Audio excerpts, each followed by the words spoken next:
Hello दोस्तों, नमस्कार। आपके अपने YouTube channel astro and palmistry में आप सभी का एक बार फिर से बहुत बहुत स्वागत है। आज हम इस हथेली पर चर्चा करेंगे और यह जानने का प्रयास करेंगे कि इनकी हथेली में कौन कौन से शुभ अशुभ योग का निर्माण हो रहा है। तो चलिए हम शुरू करते हैं। सबसे पहले जब हम इनकी हृदय रेखा को देखेंगे तो हृदय रेखा बुध क्षेत्र से उठकर आपको सीधे गुरु पर्वत की ओर आती हुई दिखाई पड़ेगी। साथ ही साथ उस पर इस प्रकार से आपको त्रिशूल की आकृति भी बनती हुई दिखाई पड़ेगी। स्पष्ट रूप से आप इस स्थान पर देखें, हृदय रेखा पर आपको त्रिशूल की आकृति बनती हुई दिखाई पड़ेगी, बिल्कुल निर्दोष। तो इस प्रकार की जिनकी भी हथेली में हृदय रेखा पर निर्दोष त्रिशूल की आकृति का निर्माण होता है, वह निश्चित ही मानकर चलिए ऐसे लोगों के पास धन की कभी कोई कमी नहीं होती। कारण कि यह एक प्रकार से राजयोग के समान फल देता है। साथ ही साथ भगवान भोलेनाथ की कृपा ऐसे लोगों पर विशेष तौर पर बनी रहती है। तो कुल मिलाकर यह त्रिशूल की आकृति काफ़ी सुंदर मानी गई है हथेली में। वहीं जब इस स्थान पर आप देखेंगे तो एक छोटी सी द्वीप की आकृति बनती हुई आपको दिखाई पड़ेगी इस स्थान पर हृदय रेखा पर। तो यह जरा हृदय की कमजोरी को दर्शाता है। हालांकि यह जीवन के काफ़ी वृद्धावस्था में इसका फल मिलेगा इन्हें। तो वर्तमान में ऐसी कोई चिंता की बात नहीं है। वर्तमान में हृदय रेखा काफ़ी सुंदर अवस्था में देखी जा सकती है। वहीं जब मस्तिष्क रेखा की हम बात करेंगे तो आप मस्तिष्क रेखा को जब देखेंगे इस स्थान से एक शाखा यहाँ पर निकलकर दूसरी मंगल की ओर जाती हुई आपको सीधे नीचे की ओर जाती हुई दिखाई पड़ेगी।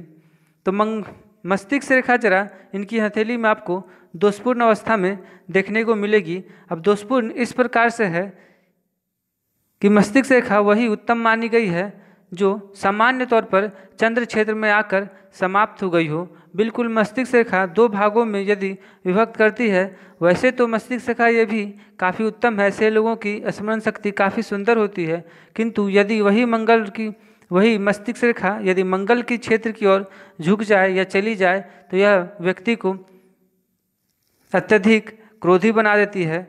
यही वहीं पर यदि अंगूठा उत्तम ना हो और हथेली में अशुभ प्रभाव भी हो तो ऐसे लोग कई बार क्रोधी के साथ सनकी भी हो जाते हैं और कई बार अपराधी प्रवृत्ति के भी हो जाते हैं।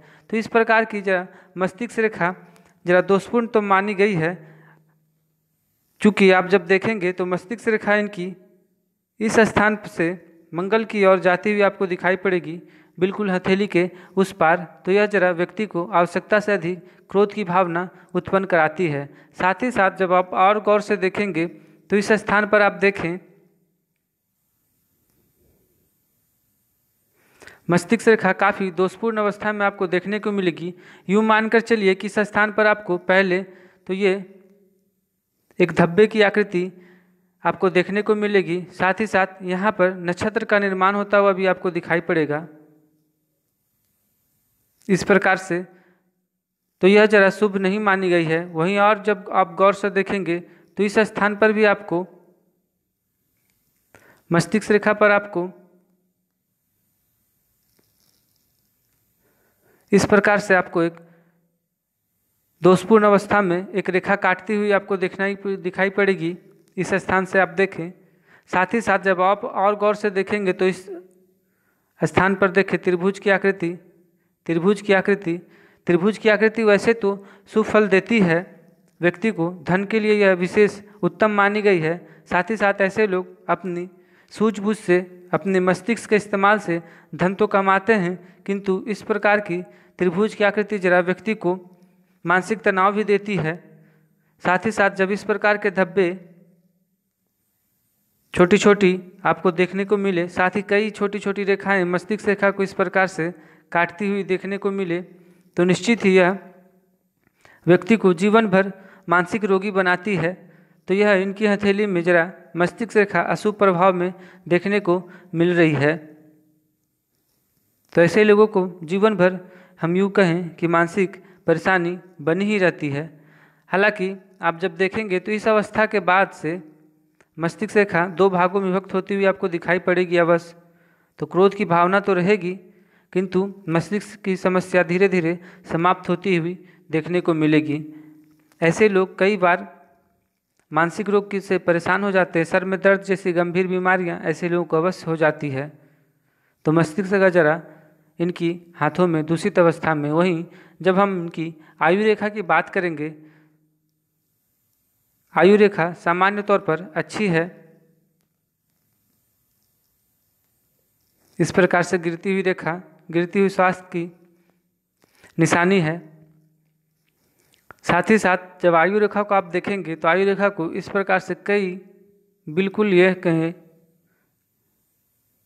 पूरी हथेली के लगभग 45वें 46वें वर्ष तक आपको इस प्रकार से राहु रेखा इनकी जीवन में काफ़ी जीवन रेखा को काटती हुई देखने को मिलेगी।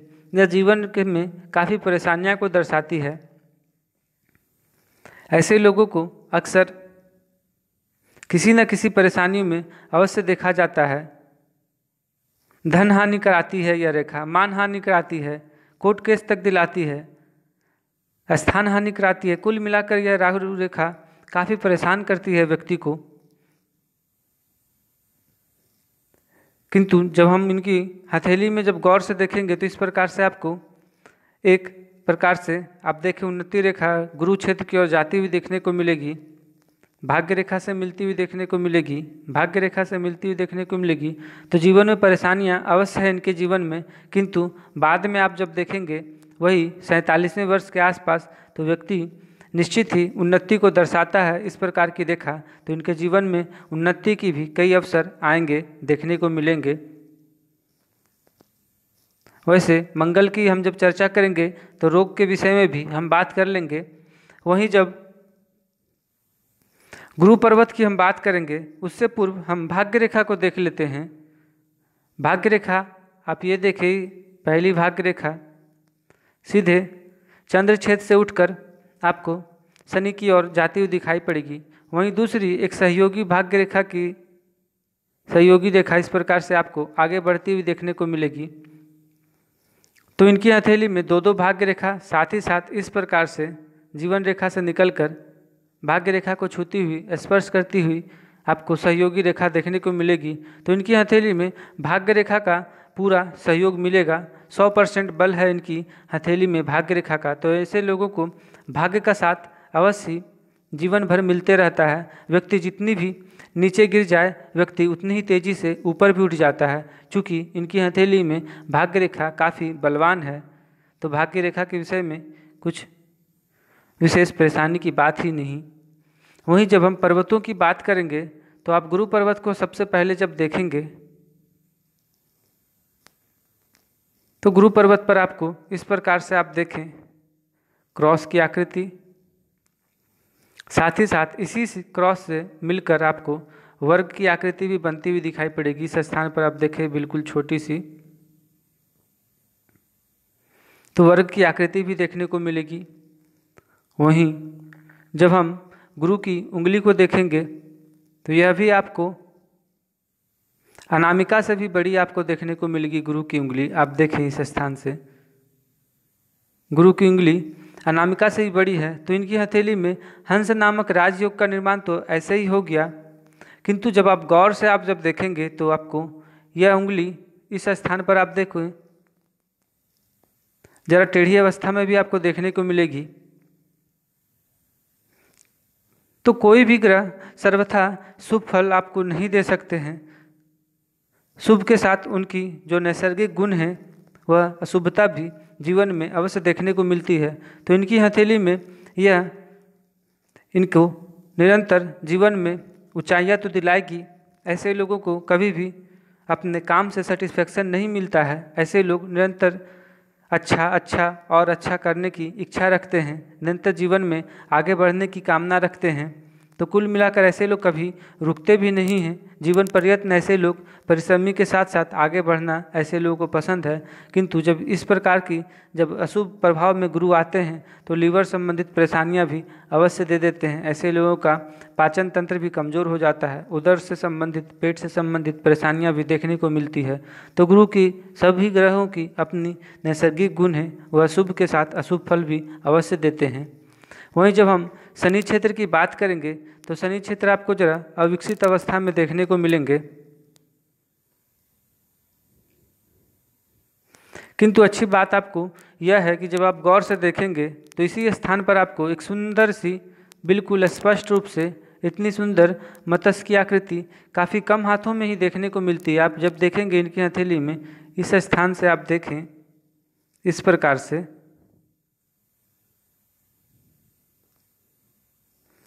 बिल्कुल सुंदर सी एक मत्स्य की आकृति बनती हुई देखने को मिलेगी।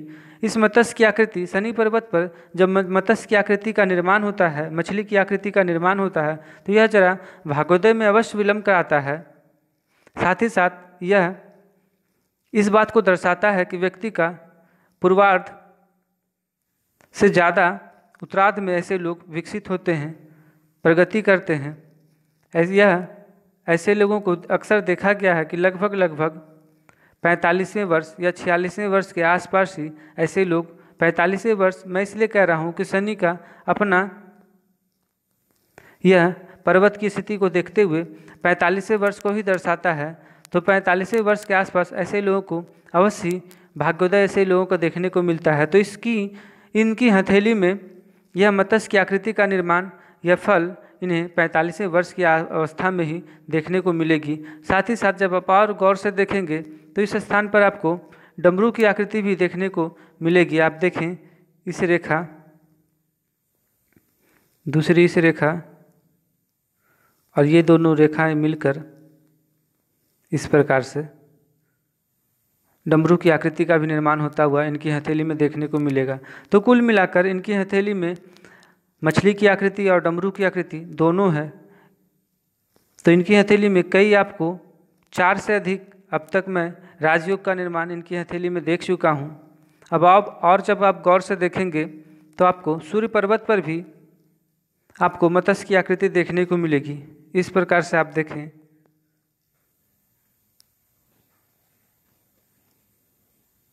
तो सूर्य पर्वत पर भी मत्स्य की आकृति बनती हुई आपको स्पष्ट रूप से देखने को मिलेगी। हालांकि यह वर्ग भी हम इसे मान सकते हैं, किंतु इन दोनों को जब हम वर्ग को और इस त्रिभुज को, छोटी वाली त्रिभुज को जब जोड़ेंगे तो मत्स्य की आकृति का ही निर्माण होता हुआ देखने को मिलेगा।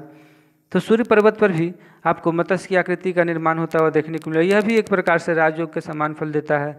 व्यक्ति को निश्चित ही मान सम्मान समाज में उच्च प्रतिष्ठा दिलाती है, धन भी दिलाती है। ऐसे लोग न्यायप्रिय भी होते हैं।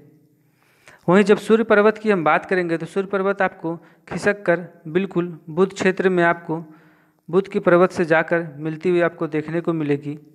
बिल्कुल इतना मिल गई है कि बुध का आधा हिस्सा सूर्य में आकर मिल गया है। तो यह आपको अक्सर वैसे लोगों को देखने को मिलेगी, इस प्रकार की सूर्य पर्वत जो लोग स्पोर्ट्समैन होते हैं, खेल कूद से जुड़े होते हैं। अक्सर खिलाड़ियों की हथेली में इस प्रकार के सूर्य रेखा देखने को मिलेगी।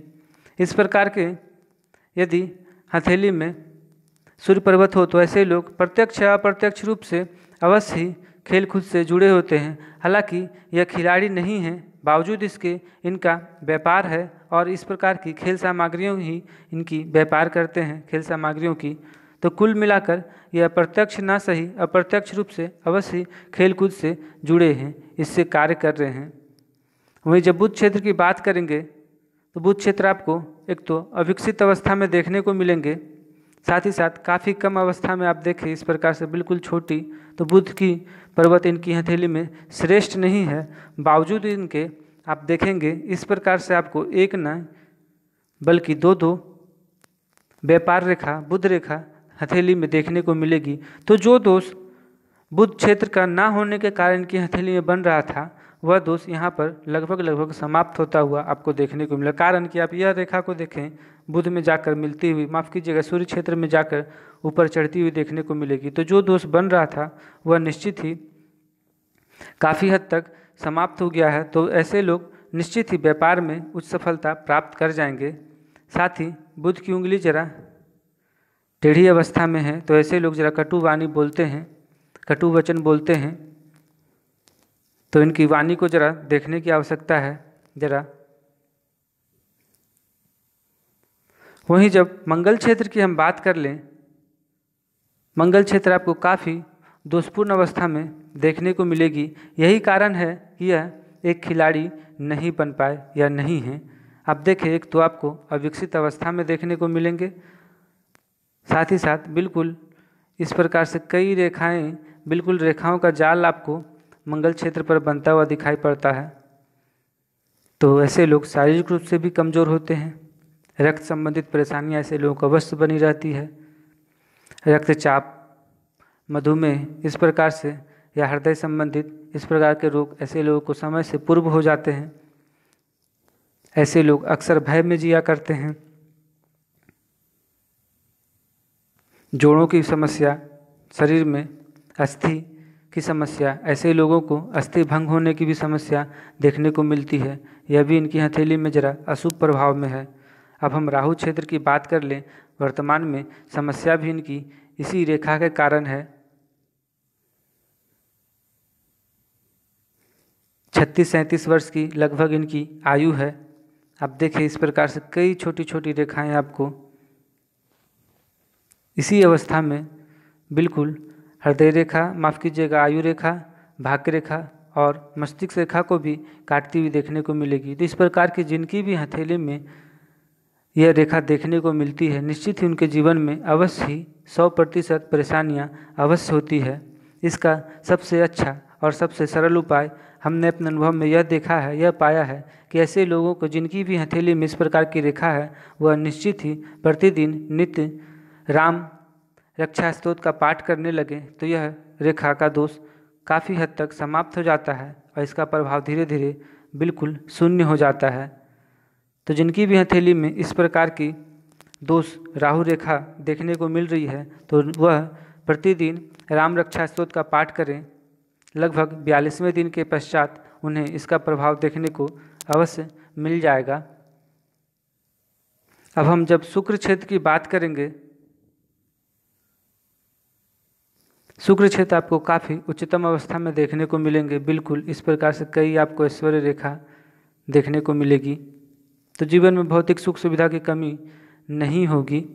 ऐसे लोगों को महंगी गाड़ी, महंगे घर, महंगे कपड़े का शौक़ होता है। ऐसे लोग उसके पीछे, उस भोग के पीछे पड़े भी रहते हैं और वह पाने की लालसा भी होती है और निश्चित ही उन्हें सफलता भी मिलती है।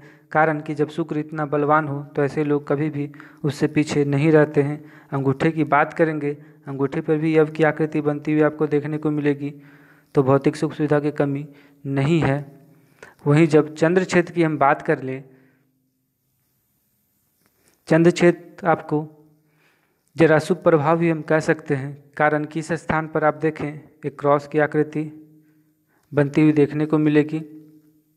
वहीं जब आप गौर से देखेंगे तो एक रेखा आपको देखने को स्पष्ट रूप से मिलेगी, जो कि बिल्कुल मंगल के किनारे से उठकर इस प्रकार से आप देखें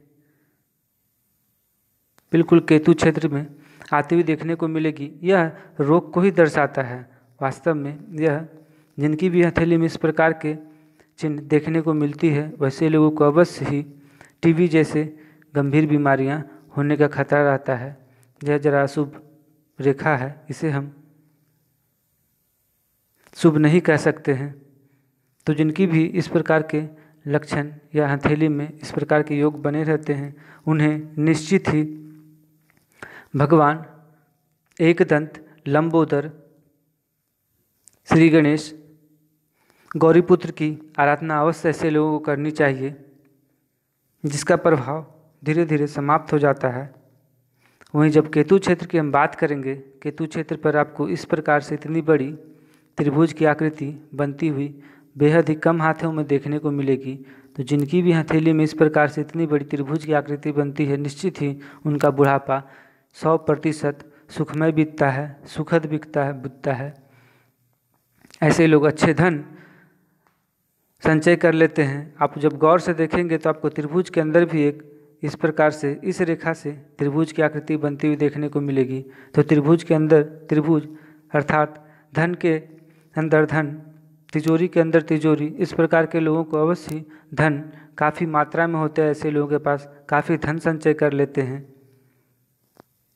साथ ही साथ इनकी हथेली में इस प्रकार से धन त्रिकोण का भी निर्माण होता हुआ देखने को मिलेगा। उसके अंदर भी एक धन त्रिकोण। तो कुल मिलाकर जो स्थिति केतु पर है वही स्थिति राहु पर भी है। हालांकि इनकी हथेली में राहु शुभ नहीं है, बावजूद इसके इस रेखा के कारण धन को लेकर यह हथेली काफ़ी शुभ हो जाती है। वर्तमान में इनका व्यापार जरा मंदा है, व्यापार सही से चल नहीं पा रहा है। कारण यह राहु ही है। इस राहु रेखा के कारण ही इन्हें अक्सर व्यापार में हानि देखने को मिल रही है।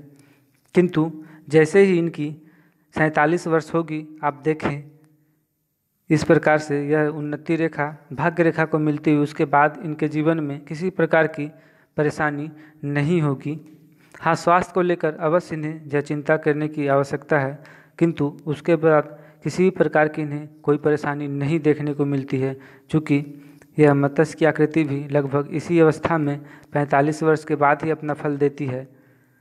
और उसी अवस्था में इस बात की भी पुष्टि होती इनकी हथेली में देखने को मिल रही है कि जीवन रेखा से उन्नति रेखा आगे बढ़ती हुई देखने को मिल रही है। तो कुल मिलाकर इनके जीवन में जरा भी संघर्ष तो अवश्य रहेगा, किंतु 45वें वर्ष के बाद इन्हें अवश्य इन्हें प्रगति की, उन्नति की अवसर अवश्य मिलेंगे। तो कुल मिलाकर आज यहीं तक। हम फिर मिलेंगे किसी अन्य वीडियो में। तब तक के लिए नमस्कार। वीडियो अगर पसंद आया हो तो चैनल को लाइक करें, सब्सक्राइब करें